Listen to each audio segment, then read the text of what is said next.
Welcome to Beth Tikkun and this series on the spiritual seasons of the year. This week we are in portion Ki Tisa, from the middle of Exodus 30 through chapter 34. Ki Tisa is really a massively important portion with a great many events. We'll take some time today to walk through them and a little bit more than we do with some other portions and have a little bit of commentary along the way, and then branch into some other topics. So the portion starts out with the rather boring seeming procedure to take the census. Now we know nothing in the Torah is boring, right? If we're bored, it's because we aren't seeing what's there. We'll go a bit deeper with the census later in the teaching. For now, let's just point out that the census commandment is where the name Ki Tisa comes from. The sentence here uses an idiom of lifting the head to be counted in the census. Ki Tisa means when you lift. And the literal translation of the first idea here would be something like when you lift the head of the children of Israel to number them. Every man shall give a ransom for his soul to the Lord. The ransom or atonement is set at half a shekel for each man. It would seem that each man throws in a half shekel, and it is the half shekels that are counted rather than the people themselves. The text then goes on to describe the bronze basin or laver, which I called a kinor in a previous teaching. It's kior, not kinor. This is followed by recipes for the anointing oil and incense, which finish out the instructions for the tabernacle. God then tells Moses that he has called Bezalel of the tribe of Judah and filled him with the Spirit of God to be able to do the work required for constructing the tabernacle and all its furnishings. And he has called Aholiab of the tribe of Dan with Bezalel. So these two are a pair, one from the tribe of Judah and one from Dan. God then repeats the Sabbath commandment as if to say, in all this work you're going to be doing with the tabernacle, don't break the Sabbath. And we're going to see the Sabbath commandment repeated yet again a little bit later in the portion. Before that, though, comes the tragedy of the golden calf. Although God had already clearly instructed the people to not make idols, the people seem to be acting out of ignorance here as they try to understand how to worship God in the absence of Moses, who can help them understand the ways of the Lord. It's God who they are trying to worship. Most of what they know about worship at this point comes from Egypt, where they would fashion a physical object to act as a channel of worship of a god. They have the desire to worship the true God who took them out of Egypt, but they can't imagine that there's another way to do that than what they learned to do in Egypt. So they make an idol through which they try to worship the true God. And they have apparently also learned in Egypt that such idolatrous worship should also be connected to sexual immorality, so they seem to have done that too. It's a real mess. But one thing the incident shows us is how radically different God's ways are than man's ways. What man thought to do and developed in Egypt, that's not God's way. So God tells Moses what the people have done below, right? They're up on the mountain, and God is giving him the instructions for the tabernacle, and he says, yeah, you better go down. It would seem God purposed to wipe out Israel at this point. But he doesn't want to do that with Moses looking on, which is an interesting lesson in God's character. I thought it's an interesting verse where God says, let me alone, as if God has to tell a human being, leave me alone. He says, let me alone, that my wrath may burn hot against them, and I may consume them, in order that I may make a great nation of you. I mean, maybe what God is really doing is just letting Moses know his thoughts so that Moses will then intercede for the people. And so Moses does that on behalf of the people. we can learn from what he does, what Moses does in that moment. First, he appeals to God's reputation among the nations. He says that the nations will think God brought them out of Egypt to kill them in the mountains. And he also appeals to God's relationship with Abraham, Isaac, and Jacob. When we see doom approaching, we can also appeal to God's reputation and to his relationships with the patriarchs and our own ancestors.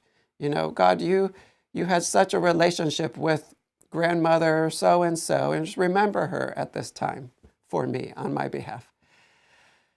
The Haftarah for this portion in Ezekiel makes this point that God is concerned for his name and will sometimes save the undeserving simply for the sake of protecting his name. The first verse of the Haftarah reads, "Therefore say to the house of Israel, thus says the Lord God, it is not for your sake, O house of Israel, that I am about to act, but for the sake of my holy name, which you have profaned among the nations to which you came." So that's in Ezekiel 36, the first verse of the Haftarah. With Moses, with his intercession on behalf of the people, God relents, and Moses goes down with the tablets. He picks up Joshua somewhere along the way, and when Moses sees with his own eyes what is happening among the people, he's so enraged that he shatters the tablets God had just inscribed with his own finger. Moses disciplines the people and asks for those on the Lord's side to rally to him. It is only Moses' own tribe, the Levites, that do so, and the Levites end up slaying 3,000 in Israel that day, and this action is connected to their elevation to service in Israel in the temple. Moses goes back up the mountain and continues to intercede for the people, asking that God either spare them or blot out his own name from God's book. God answers that he will blot out from his book whoever sinned against him, and then he sends a plague on the people. So we have yet more of Moses' intercession for the people a bit later in the chapter, a conversation that leads to Moses saying to God, "Please show me your glory." It's a fascinating request that almost seems to not fit the situation. Moses sees the incident of the golden calf, and before that he hears God say that they are a stiff-necked people. At this point, Moses knows that he's in for a real challenge in leading his people. Moses' response to being presented with that challenge isn't, "God, please make me more powerful," or "make me wise to lead the people." He doesn't try to get out of it either. Instead, Moses' response is that he needs to know God better. It's like Moses has gotten to know God enough by this point to know that he really wanted to know him. He really wanted to know him. And that process should be happening in each of us. The more we see, the more we want to see of God. But think about what Moses has seen of God so far. It's been a lot of destruction in Egypt and even destruction in Moses' own people, the children of Israel. Yet in all those interactions with God up to this point, God's essence was leaking through to Moses, and Moses wanted to see more. There's a way to discipline, like God is disciplining in Egypt, like God is disciplining in the wilderness. There's a way to discipline in love and a way to discipline in mere anger. If we discipline in love, we actually end up drawing the one we are disciplining toward us. And this is what happens with Moses and God. God agrees to make all his goodness pass before Moses and says that he will proclaim his name, the Lord, the Tetragrammaton. But first, Moses has to go down to chisel new tablets like the first he broke. It's almost like God is giving Moses the chance to at least partly make right what he did in anger when he broke the first tablets. So Moses ascends with the new set, and only then, when Moses has had a chance to partly make right his action, God descends in a cloud and stands with Moses. And at some point, God puts Moses in the cleft of the rock and passes before him so that Moses can see his back. And God speaks out his name in the form of what Judaism calls the 13 attributes of mercy. It's a high point in the whole of the Bible. God then renews the covenant, connecting to this renewal several items, which we must conclude are very important due to this connection to the covenant renewal, right? There's this important thing that's just happened, and God chooses to connect to that. Just a couple of things.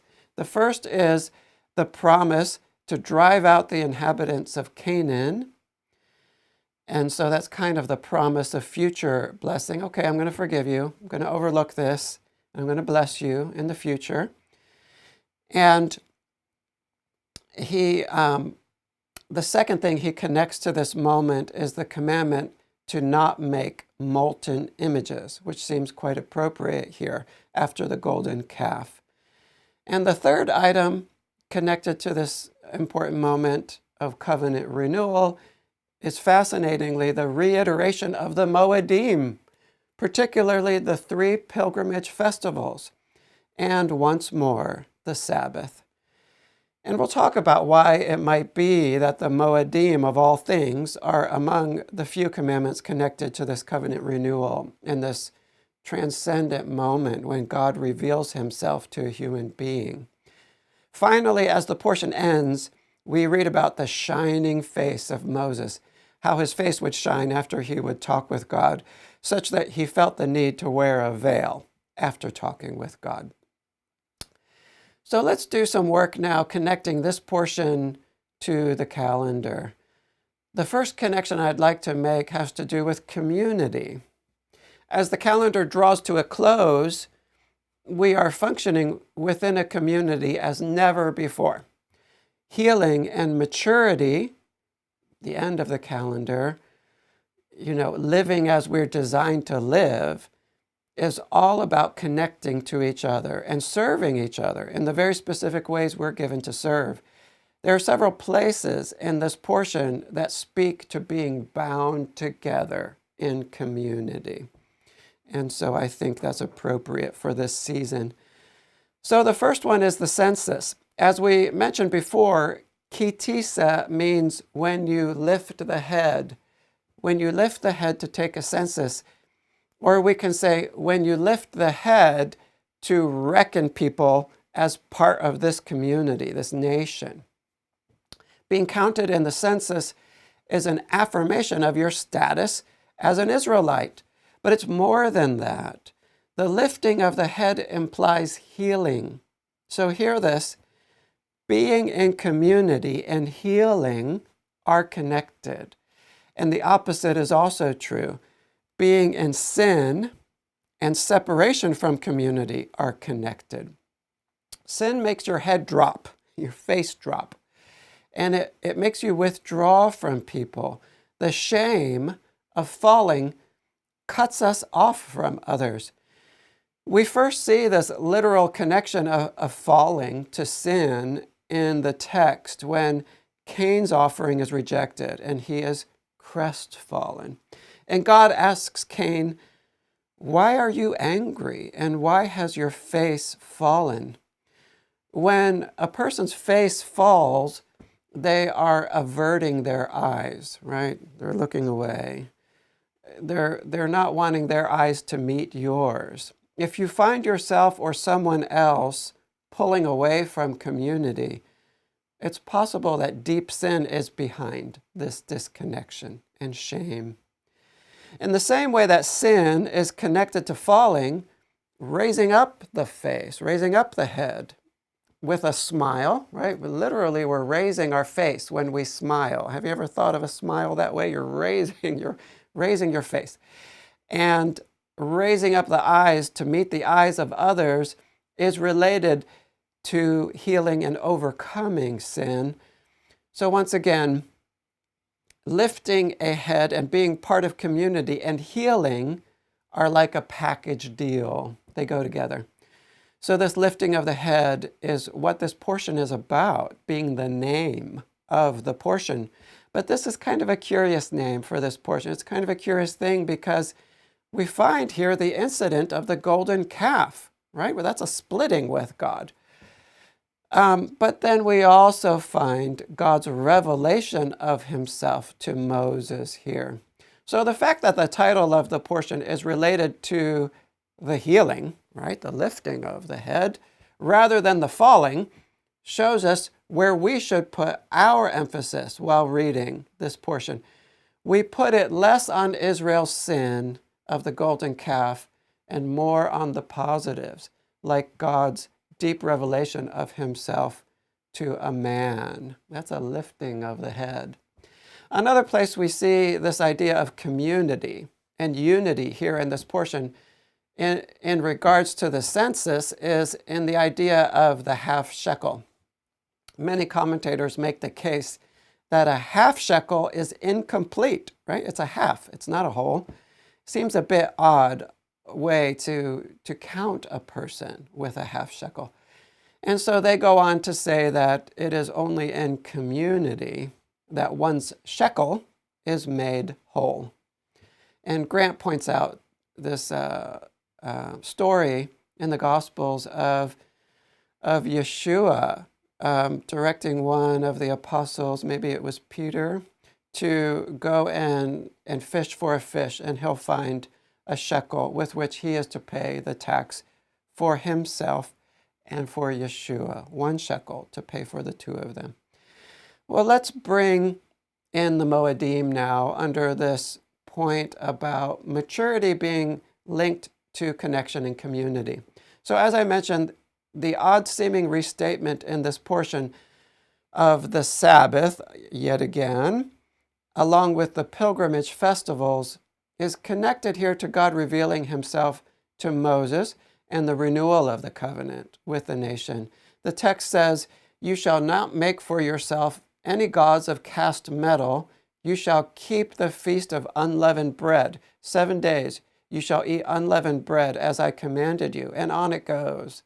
There's just one right after the next. No transition. So in other words, don't make another golden calf and keep the feast of unleavened bread. And then it goes on to describes the other pilgrimage festivals. So why are the Moedim included here? I think we underestimate the power of the Moedim, their ability to keep us centered and remembering, and their power to strongly unite a community. This is one place in the Torah where we can see just how important these appointed times are in God's mind and in his design for us. We have plenty of holidays nowadays, from President's Day to Valentine's Day. What we're talking about here is different. The Moedim will be the heartbeat of the world one day. So let me repeat something important that Robin Luton mentioned in her Torah portion conversation this week with Grant on the Torah Today Ministries website, torahtodayministries.org. I'll give Grant a little plug there. She and Grant were discussing the golden calf and the idea that Israel somehow forgot. How could they do this golden calf so quickly? And Grant said, well, they forgot. We can say that they forgot who they were and who God is and how we walk with him. And Robin said, as soon as we forget, we start to make idols in our life. The weekly Sabbath, right, that weekly Sabbath tugs us back into the reality of the spiritual realm. So for 6 days, our eyes and our ears are mostly filled with the mundane things of life. But on the Sabbath, we're more focused on the spiritual realm than the mundane. We even cook ahead of time, right? We're getting that mundane stuff out of the way, and we don't focus on that on Saturday, on Friday evening to Saturday evening. The annual Moedim, too, right? The ones that we find only on an annual basis, they also pull us back to the source of our blessing and the source of our salvation, right? And a lot of them are about bringing first fruits and gifts to God. It's another way to say, I depend on you, God. I don't depend on this world. I depend on you. And so they are partly designed for meeting with God so that he can do a work of growth in us, all of these annual Moedim, but they're also partly designed to make us remember. And the word remember is explicitly linked to the various Moedim. For Rosh Hashanah, it's one of the only things we're told about that day. Make a noise and remember. It doesn't even tell us what to remember. God is repeating the appointed times at this point of re-embracing Israel after their idolatry, because there's great power in the Moedim to recenter us in truth so that we won't stray with idolatry again. How are we going to be fixed in the truth so that we don't forget? And partly that happens through the Moedim, including the Sabbath and the annual Moedim, repeated here in this portion. So beyond the Moedim anchoring us in truth, I think we underestimate the power of God's appointed times to set a rhythm and unite people together. Think about how these three pilgrimage festivals unite the nation. Much planning throughout the year must go into these trips where they are connected in the heart of the nation at Jerusalem, the city of Shalom, Yerushalayim, completeness, wholeness. Shalom is like pieces coming together to make a whole. If you are a farmer and you know you're going to have to be gone from your farm for a couple of weeks at certain points in the year for these pilgrimage festivals, you know that you will need to get the seeds into the ground by a certain time so that you can harvest by a certain time, so you can start out for Jerusalem with your first fruits in hand. You're doing all of your work with one eye, always on these coming trips to meet with the God of the universe in the holy city of God. And it's exciting. You're looking forward to it. And two, in the process of meeting with him and bringing your offerings to him, you are united with the rest of the nation, the other tribes who live so far away from you that you would never see them if it weren't for these pilgrimage festivals, right? How are people from Naphtali going to ever see people from Reuben, if they're not brought together at these Moedim? Everyone is going to be planning around and planning for the Moedim. It's the pulse of the nation. So let's broaden this out a bit by bringing in an application to Yeshua here into the picture. Think now to a time after Yeshua returns and the world is at peace. In practical terms, how is it that we are going to be united across our vast distances and cultures, from Japan to California? Of course, first of all, we are united only by the blood of Yeshua. That's the foundation. But what are the vessels, like the practical, physical vessels that we are given to express that unity? Well, the vessels are the commandments. And among those commandments, the Moedim have a special place of honor because of their power to unite across time and space. What if the people in Japan and China and Afghanistan and Syria and South Africa and France and the Americas were all sharing a sacred calendar that brings time into alignment for all of them, that brings business into alignment and travel into alignment, where all the employers in the world know that people will be resting and celebrating and cooking and traveling on certain days.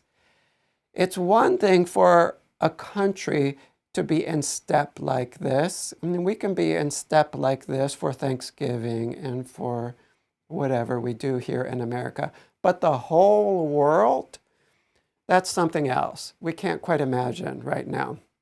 The nations are going to have to cooperate as never before to make sure everything is ready. All is prepared for whichever great moed is next on the horizon. The whole world will have one eye on their work and one eye on the next moed in a good way. I mean, not like they're stressing out. We can treat the Moedim that way, stressing out, but it's also a good thing to be looking ahead to this next festival, right? And we are told that the biggest of all of those in this future time is going to be Sukkot. And speaking of the blood of Yeshua as the basis of unity, we don't have to look very hard at the Moedim to see the blood of Yeshua at the very root of them. At the two great poles of the calendar, Passover on one side and the fall Moedim on the other, what is at the center of the story? It is the blood of the Lamb on the doorways at Passover, and it is the blood that is presented in the Holy of Holies on Yom Kippur. And we also find this blood sprinkled on the people at Shavuot. The foundation of the great unity the nations will experience one day is the life, death, resurrection, and return of Yeshua. And all of that is encapsulated in the blood. So lastly, on this point, a verse jumped out at me this time that I hadn't really noticed before. It's Exodus 34:24. For I will cast out nations before you and enlarge your borders. No one shall covet your land when you go up to appear before the Lord your God 3 times in the year. Okay, no one will want to attack Israel to take their land if they honor the pilgrimage festivals. And so there are a couple ways to understand this verse and this idea, both of which I think are true. One is that when they actually leave their homes, they're all heading to Jerusalem, leaving their cities less protected. God will make sure a neighbor doesn't attack during those times. They won't covet the land. But the other way to read it is that if you keep doing this, if you keep honoring these pilgrimage festivals, God will never allow surrounding nations to covet your land, whether they're in the middle of a trip or not. What is the image of a powerful nation that others don't want to attack? It is a unified nation. A unified nation is one that I don't want to attack, right? A nation standing together is strong. And as the people come together, according to God's sacred appointed times, they are fused into oneness. They are united. And no one's going to look at them and say, I can attack that country and succeed. Another connection between this time of year and the Torah portion is the higher state of intimacy, and we're moving on from unity here, but really not. We're talking about a higher state of intimacy that we see here in God's interaction with Moses, revealing himself when he places Moses in the cleft of the rock and declares his name through the statement known as the 13 attributes of mercy. As a marriage matures, right, we're talking about the end of the calendar here, as the marriage matures, if it's a healthy marriage, the level of intimacy should be steadily increasing as the two are knitted more and more together. These chapters are still early in God's relationship with Israel, and Israel in general has actually just sinned and separated herself from God, but we're seeing a picture here through Moses of the kind of intimacy God desires with his bride. And so it's meaningful that we're seeing this picture at this time of year when we read this Torah portion near the maturity of Purim. I love verse 5 in chapter 34. The NASB reads, "The Lord descended in the cloud and stood there with him," Moses, "as he called upon the name of the Lord." God came down and stood there with Moses. You almost picture them standing next to each other watching the sunset from the top of Mount Sinai, right? One arm around the other. I'm sure it wasn't like that, since Moses is only allowed to see the back of God. I mean, this is kind of a life or death thing, but I like the way the image, this verse conjures up for me anyway. God came down and stood with Moses. One thing I want to point out here, though, is what prompts this moment between God and Moses. So what prompts Moses to even ask for a deeper revelation of God? It's the darkness of the golden calf. Moses is interceding for the people, and he's seeing how difficult it is going to be to lead the people, and he says, look, I can't do this. Draw me closer to you. Help me to know you better. And then I can, succeed. Then I can do it.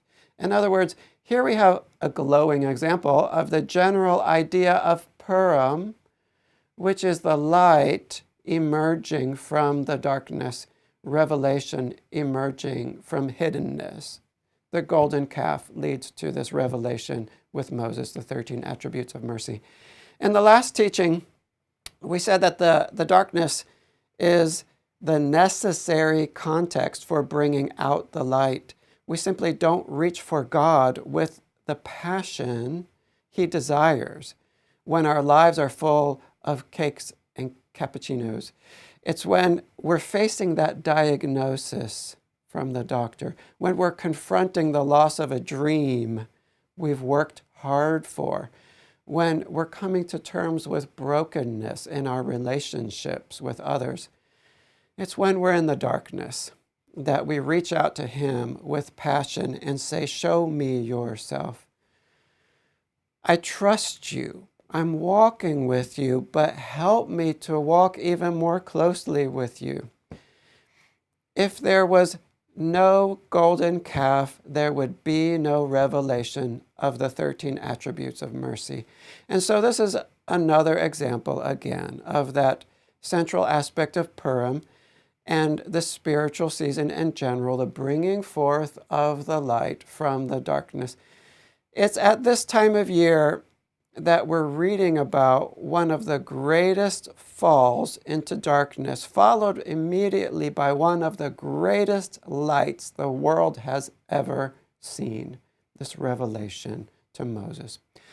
On the one hand, drawing the light out of the darkness is something God does, but on the other hand, He wants us to learn how to do that too, with His help. He wants us to have a role in bringing forth the light out of the darkness, this fundamental act of creation. He wants us to grow up to learn how to create as He creates. And this light from the darkness is presented to us as His first act of creation in Genesis 1. And it's important that His first act is drawing light out of darkness. It's the first thing we see happening in the entire Bible. It's the seed of the Bible. So if we look carefully at the Word, at the Bible, and the world, we will see that first God brings light out of darkness, and then He helps mankind to do the same thing.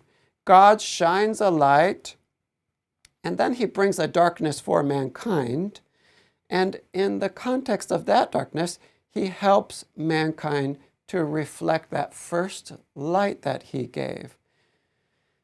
And so let me say that again. He shines a light, He brings a darkness for mankind, and then mankind reflects that first light back to Him. So we see this story play out every day. It's the story of a day.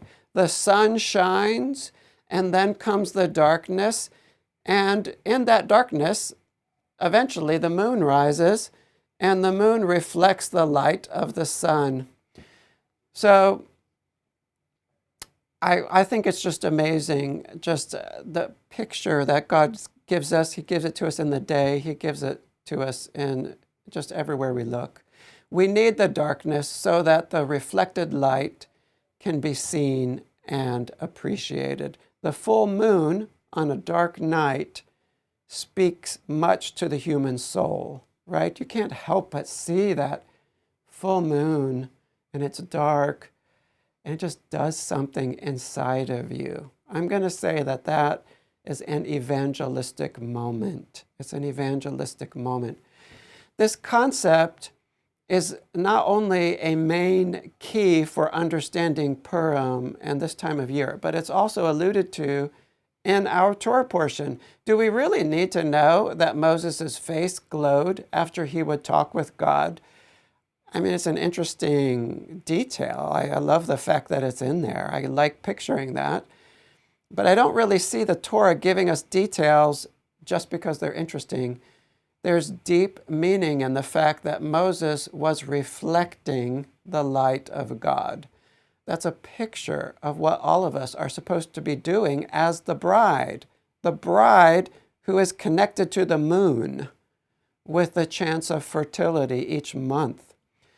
We can also find this idea in the Torah portion in the name Bezalel, the one given special skill to craft the tabernacle. His name means in the shadow of God. So on the one hand, this can mean in the likeness of God, the idea of being a reflection of God. And on the other hand, it can literally mean Bezalel is standing in God's shadow. If he's standing in God's shadow, then he has just the right context of the darkness that comes forth from God, within which he can shine forth the image of God. Bezalel is a creator. He creates the earthly tent that is a reflection of the heavenly tent. There's just all kinds of reflecting going on in the Torah portion. It's really everywhere in the Word.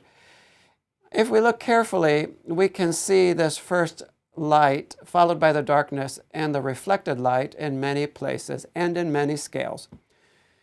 No matter how you cut the Bible, you will see the same pattern. If we take just the first 5 books, we can see that the first 3, especially, right, Genesis, Exodus, Leviticus, they deal with God shining the light, God being very active and strong to first bring light out of the darkness and then call Abram out of the darkness of paganism, and then with a strong arm bring the children of Israel out of Egypt. And then he pours out the light of his Torah, right? And that takes us to Numbers, the 4th book. So God is being very strong, very active to shine his light in the first 3 books. But with Numbers, we see a shift relative to the first 3 books. So keep in mind that these nuances are all relative based on our zoom level. So within the context of the Torah, Numbers is God bringing a kind of darkness, the dark context that mankind will need to reflect his light. So the Hebrew name for Numbers is Bamidbar, and you can hear the word midbar there, which means wilderness. Bamidbar means in the wilderness, and the wilderness is known Hebraically as the dying place. It's a place of great danger from the blasting sun and lack of water and all kinds of venomous crawling things and large predators too. There's a cleansing happening here, the dying of a generation raised in Egypt. And so the darkness that God brings is connected first to cleansing. But then the darkness is connected to the coming forth of the light.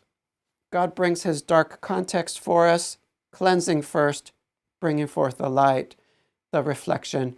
The book of Deuteronomy, the last book, is where we see the light beginning to reflect from mankind. Deuteronomy is considered the beginning of the oral law. It is Moses' restatement of the Torah.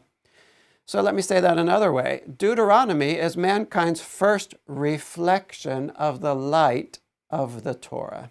So it's a beautiful thing to see. And if we zoom out to include the book of Joshua, the 6th book of the Bible, we see in that zoomed out context that Joshua even more strongly pictures first the cleansing darkness, followed by the reflected light of mankind. And we'll get into that a little bit in a minute. But before we go there, I want to point out this pattern of light and reflected light in one other place in the Bible. If we zoom out to the level of the whole Bible, we can say that we have two main sections, the Tanakh, which we sometimes call the Old Testament, which isn't the best wording, and the Apostolic Scriptures, which we sometimes call the New Testament. So the Tanakh is the sun, and the Apostolic Scriptures are the moon. In between the two, there's a dark period that we call the intertestamental period, where there was no prophecy and no scripture. There's a reason that the Tanakh is in Hebrew and the Brit Hadashah, another way to say the New Testament, is in Greek. This is meant to be. What we're seeing in the Greek is a reflected light that's a bit dimmer, but has a grounding in physicality that is a part of God's plan. The Apostolic Scriptures are filled with Yeshua's guidance, his example, and his words for applying Torah properly to all areas of mundane life, the nitty-gritty of life. Eventually, the story becomes filled with specific details in the form of letters to certain churches, with people being addressed by name, and a lot of travel plans. We went to this city and this city and this city and this city. It's just a lot of details there. We should hear in all these details the echo of all the physical details in Esther and the physical details concerning the tabernacle we read at this time of year. At the end of the Bible, we see an expression of deep physicality in the service of deep spirituality. And this is how mankind reflects God's light. We reflect his light by fully inhabiting the physical vessels he gave us to inhabit.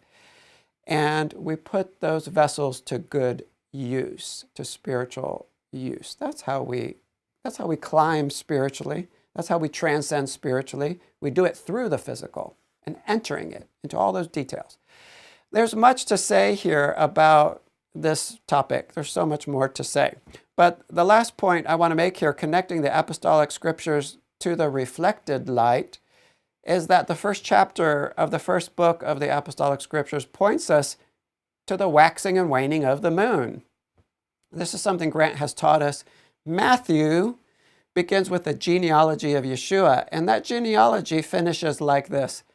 So all the generations from Abraham to David were 14 generations, and from David to the deportation to Babylon, 14 generations, and from the deportation to Babylon to the Messiah, 14 generations. Well, why do we need to know that?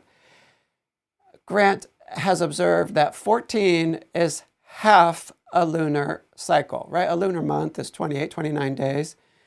Matthew is putting the history of humanity leading up to Yeshua's birth in terms of the moon, the waxing and waning of the moon. From the early darkness of Abraham's time, right? God wasn't known very much on the earth during that time.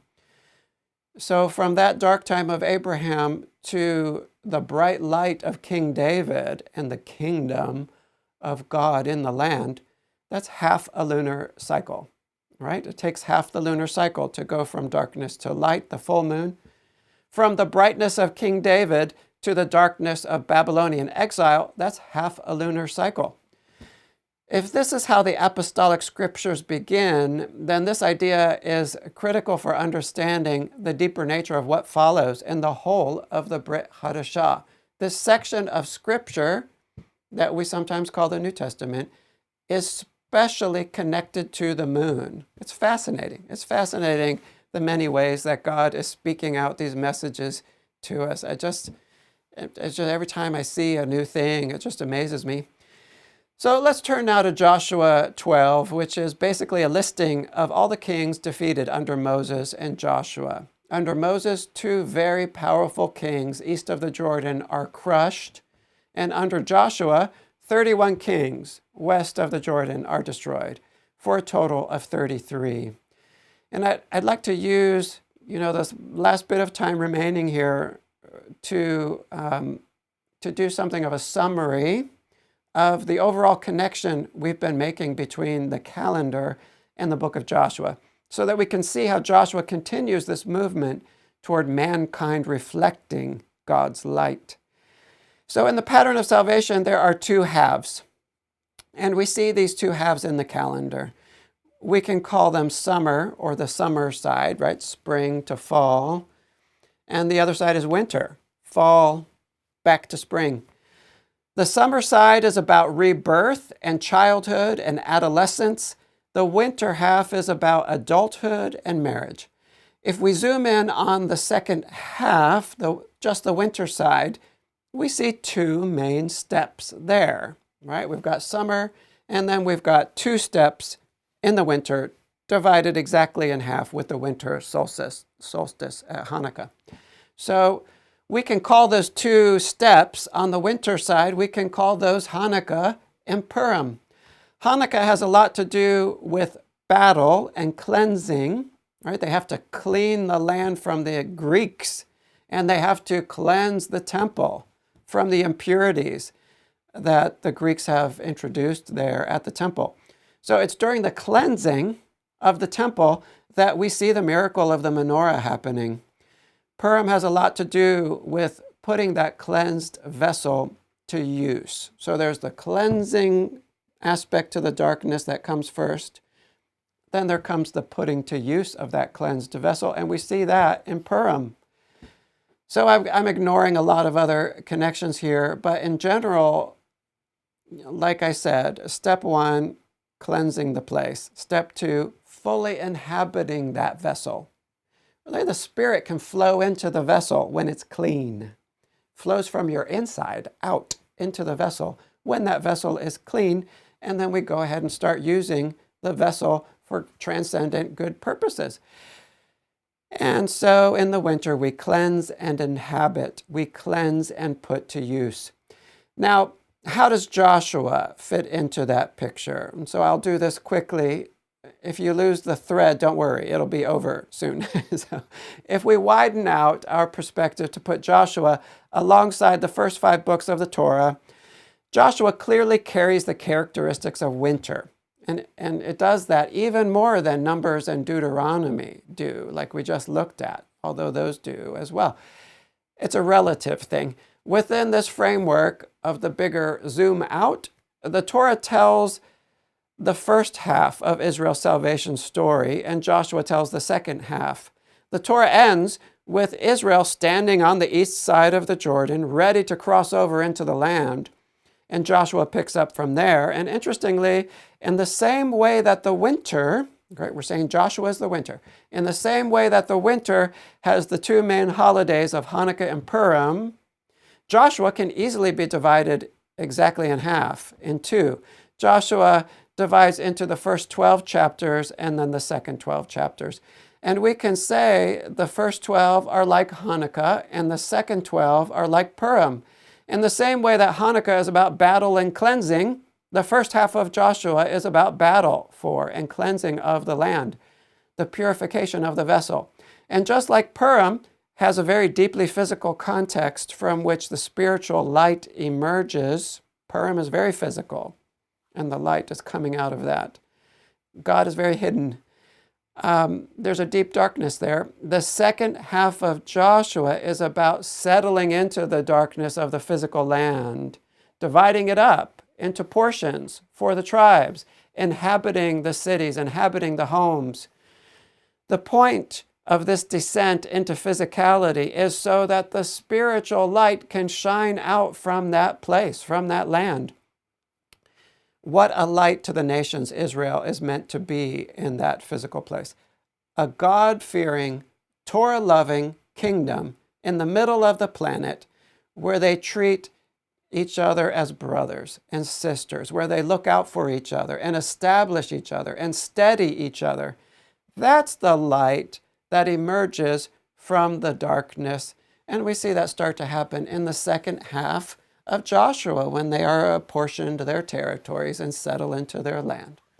So this list of 33 defeated kings in Joshua 12 puts a kind of capstone on the first half of Joshua. It's maybe the Bible's way of throwing a little party. It's Joshua's and Israel's chance to look back at how far they have come with God's help. God had promised this. And in this week's Torah portion, right, in Ki Tisa, God describes how enormous of a miracle this conquering of Canaan is. This is what God says about this inheriting of the land in Exodus 34, right after he reveals himself to Moses. He says, "Behold, I am making a covenant. Before all your people, I will do marvels, such as have not been created in all the earth or in any nation, and all the people among whom you shall see the work of the Lord, for it is an awesome thing that I will do with you. Observe what I command you this day. Behold, I will drive out before you the Amorites, the Canaanites, the Hittites, the Perizzites, the Hivites, and the Jebusites." These are all peoples who have been rooting themselves in the land for centuries upon centuries. There were giants among them. There were allegiances among them. They grew up on that land and knew every cave and every spring. Yet God empowered Israel to demolish them.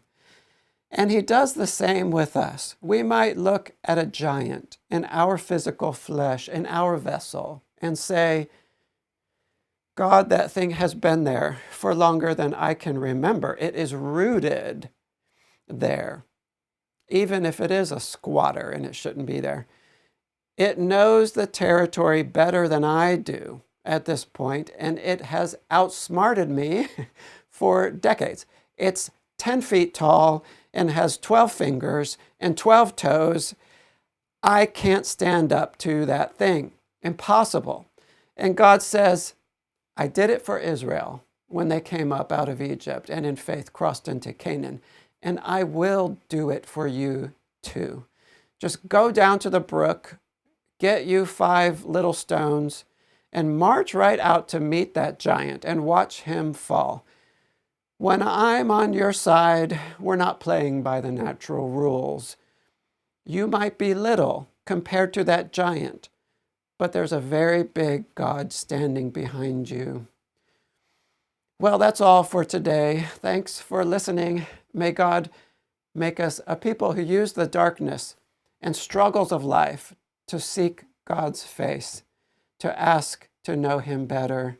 May we be people who value community, connections, and seek to strengthen each other in community.